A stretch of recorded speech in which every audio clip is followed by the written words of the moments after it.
I had grown up loving DC Comics and was a huge fan of the Justice League and Justice League Unlimited series. I'm even old enough to remember watching Super Friends reruns. So when Young Justice debuted in 2010, it was easy to love.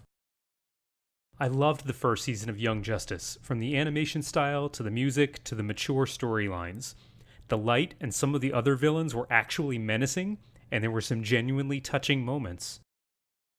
The second season really elevated the series to something unique. Despite the very large cast of characters and a shorter episode count than season 1, the menace of the Reach and the undercover plotline even surpassed the famous Cadmus arc of the Justice League cartoon. And then, in 2013, it was cancelled. I was disappointed that something with so much potential was gone, so I decided I would plot out how I would have liked the series to continue. Using cute little micro-heroes that I found online for the visual representation, I created an outline for Young Justice episodes. For the few micro-hero characters I couldn't find, I created my own. To accompany seasons 1 and 2, I devised seasons 3, 4, and 5 of Young Justice, with each season having 16 episodes.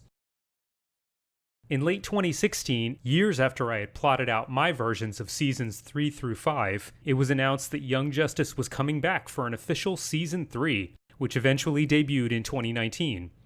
I enjoyed season 3, but as fans wait for season 4 to arrive, I thought it might be interesting to share my ideas for an alternative way the series could have gone. Therefore, I will be putting together a summary of each episode I plotted, along with the micro-heroes as a visual aid.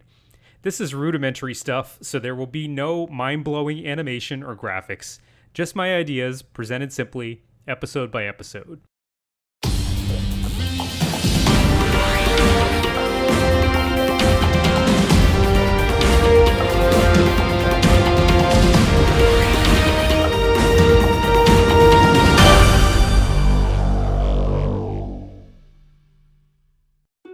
Welcome to the summary of Episode 1. Today's the Day. As with the previous season, we begin with a reprise of Season 2's final scene, with Vandal Savage shaking hands with Darkseid on Apocalypse.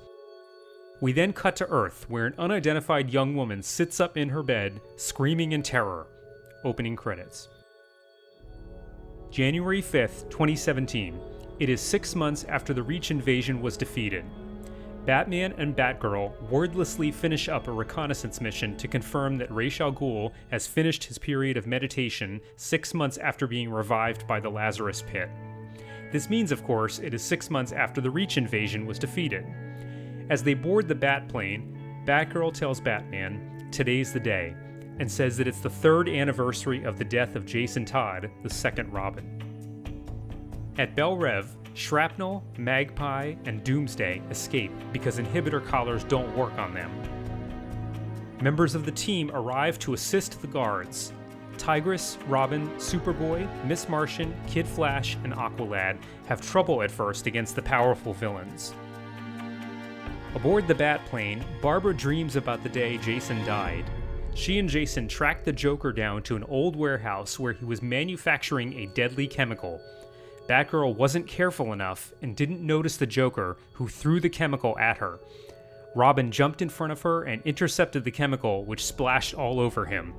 As the Joker laughed hysterically, Jason literally melted in her arms. The team gets organized and knocks the 3 criminals unconscious. They discuss more secure and permanent incarceration methods than Belle Reve. The same woman from the opening again wakes from a nightmare and mutters, "The befoulment, the beyond, the beginning." When Barbara tears up at the memory of Jason, Bruce is surprisingly comforting and reminds her that what she learned from that mistake and Jason's sacrifice translated into many lives that she has subsequently saved. Barbara ponders this. In the closer, the Light welcomes back Ra's al Ghul, and Vandal Savage discusses his dealings with Darkseid. Luthor comments that the Justice League thinks the defeat of the Reach means the war is over. They don't realize that it has really just started. So just a few comments on the first episode. The young woman we see screaming is Lilith from the Teen Titans, also known as Omen, who will be gathering everyone together. The second time she wakes up and screams, what she says actually references the primary villains of seasons 3, 4, and 5. Batgirl's first line, "Today's the day," is of course referencing the frequently repeated quote from the pilot of Young Justice. In Season 2, we find out that in the span of 5 years, Dick has become Nightwing, Jason Todd was Robin and died, and Tim Drake has become the third Robin.